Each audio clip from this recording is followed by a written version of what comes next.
Bismillahirrahmanirrahim. Today we're going to be talking about wealth. For this purpose, I don't want to talk about wealth from an abstract, intangible wealth point of view. I actually want to talk about this guy. What is this? Where does it come from? Who makes it? How did you get it? This little guy brings up a lot of issues for a lot of people.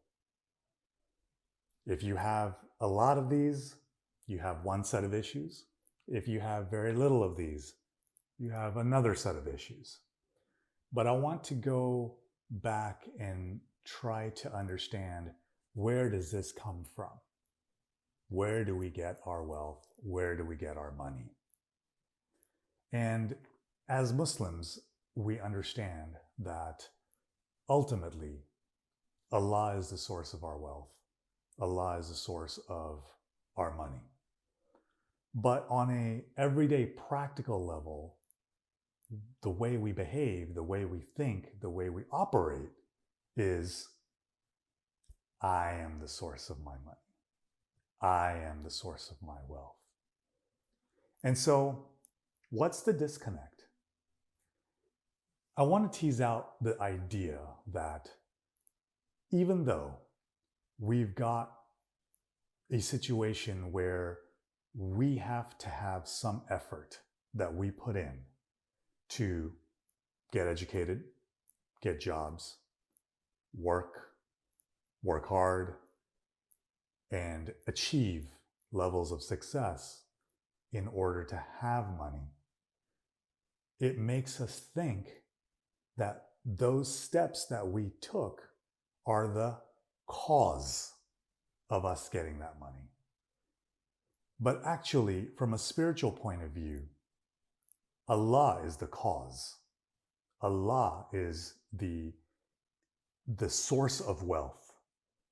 Allah is the one who sends the wealth down. He shares the wealth that He has with us.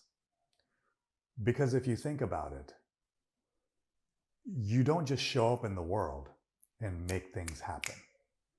You don't show up in the world and command that you will have a great education, that you will have a mind that can receive learning, that you will have networks of people and paths that will just open for you automatically, and opportunities that will come your way, and doors that will open, and windows that will open, and prospects of advancement and career ambitions and things like that. All of this will magically happen just because you showed up in the world, just because you come from a certain family, just because you are part of a certain social class or an economic class. Certain things can magically happen for you. And so we use words like luck and chance and fate and destiny and things like this. But ultimately, it's Allah. It's Allah doing it all. It's Allah coordinating, orchestrating, arranging, prearranging all the pieces of the chessboard. And so if you look at something like this and say, I started from scratch. I started from nothing. I worked my way up. I built everything I have. I earned this. It's mine. My blood, sweat, and tears gave me this. And if I want to, I can keep it. I can share it. I can put it in a dumpster and set it on fire. I've actually had somebody tell me that. I will do what I want with it because it's mine. I earned it. And so we have this attitude of, we are the authors of our success. We are the authors of our wealth and income and money and all of this. But ultimately, what we don't understand is, this thing exists because Allah made it. The hand that's holding it exists because Allah made it. This hand has energy. This mind has the ability to learn because Allah gave it that energy and gave it that ability to learn. I can work hard, but who is it that's giving me the energy to work hard? Who is it that's keeping my heart beating? Who is it that's keeping the neurons firing? Who is it that's, making sure my memory works? When I read a book and I learn something, who is it that's making sure that my eyes are hitting the words are making an imprint in my eyes are going to the brain is processing the information, brain is remembering, collecting, remixing with all the other information, and so who is it that makes all of that happen? It's Allah. Allah makes it happen. Allah is the one who makes it happen. So yes, you worked hard. Yes, you put in the time. You put in the energy. You put in the blood, sweat, and tears. You were in it for the long journey, the long haul. But Allah gave you the instruments, the batteries, the wheels, the car, the fuel, all the parts of you that need to work just right so that you can learn and apply and work and make money and provide for your family and give to others and all of that. Allah is the source of it. Allah is making all of it happen.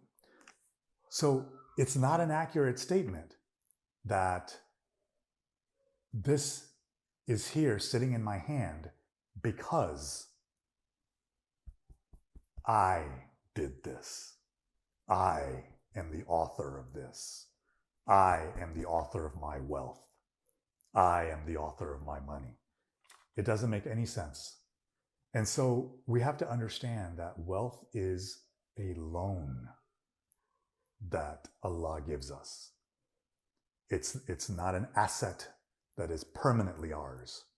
It is a loan that Allah gives us. And we have to figure out how we're going to use it in a way that pleases Allah, in a way that is in line with His values and interests. So there's a portion of it that we keep and to spend to maintain our lives and help our families. There's a portion of it we save, and there's a portion of it we give back to Allah. And there's a portion of it we donate to others, right? So the portion that we give back to Allah has been, it's called tithe in earlier traditions like Judaism and Christianity. A tithe is the translation of a tenth. That means if somebody gives you $1, a tithe that would be 10 cents. If somebody gives you $10, a tithe would be $1. We have traditions of zakat, which is 2.5%, and we have traditions of dasam, which is 10%, and things like that. Different traditions have different percentages, but the idea is when you receive this, it is a loan from Allah, and you take a bit of it and you give it back to Allah. You give it back to the spiritual community that feeds you. You give it back in some way.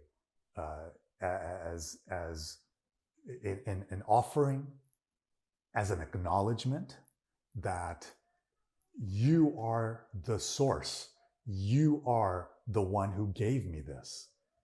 Even though I have to lift my hand and work, even though I have to write, even though I have to go to meetings and have a career and do this and work in a lab or whatever, run a business or whatever it is that you do. Even though I get up in the morning and I go to work every day and I come back in the evening and this is my job, my career, my calling, or whatever it is still Allah making it all happen. He's making it all happen. And so we have to have the spiritual humility to be able to recognize that and acknowledge that and operate along that line. And the moment we say, I am the author of this. I did this. I achieved this. We start sounding like, some kind of pharaoh, right? Some kind of self absorbed, self-centered, kind of just facing your own efforts and not seeing Allah's grace, not seeing just the vast setup that Allah has to put together just for us to have a single thought, just for us to be able to raise a hand and a finger. Do you know how many cells and atoms and molecules are involved for you to just raise a finger? To be able to pick up a pen and sign a check? How many things need to happen? Millions and billions and trillions of different things need to happen. And we're not even talking about earth and gravity and all space and time and all of this.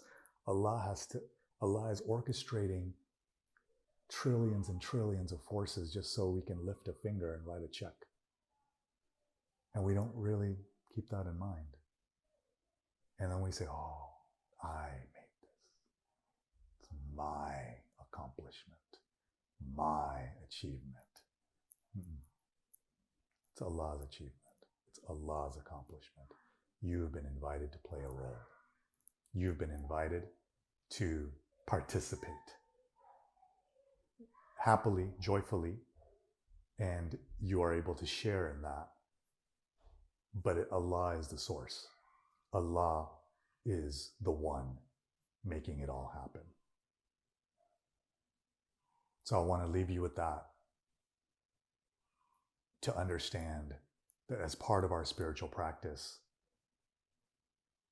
get into the proper understanding of where your wealth and your money come from. Acknowledge Allah as the source and the creator of all of it, and give that amount that is in your tradition to give back to Allah as an acknowledgement, to say, when I get this, I know I'm giving some of this back, because that mentally tells me every day or every week or every month, when I get a check, when I get a statement, when I get a direct deposit in my bank account, that some percentage of it belongs to you, and I give that back to you. Thank you, Allah. Thank you for your wealth. Thank you for sharing this with me.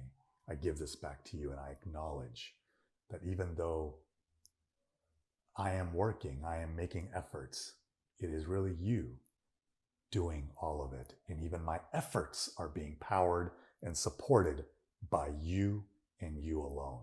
Thank you, Allah. Thank you for your grace. Thank you for your gifts. Thank you for this wealth, for this loan.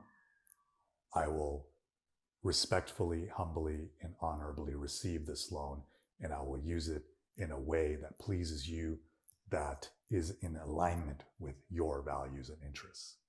Thank you so much for trusting me with this loan.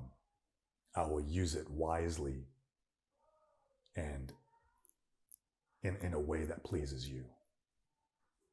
So this is part of our spiritual practice as well. How we see money, how we see wealth. And all of society can become a very different society when we see wealth as not as something to own and keep, but as something to keep flowing. To keep flowing, to see yourself as part of a river just flowing. You don't want to stop the river and say, this river is mine. You want to let the river flow. Let it flow. Let it flow. Let it flow to others. More will flow through you, and let that flow to others. More will flow through you, and let that flow to others. Be part of the river. Thank you very much.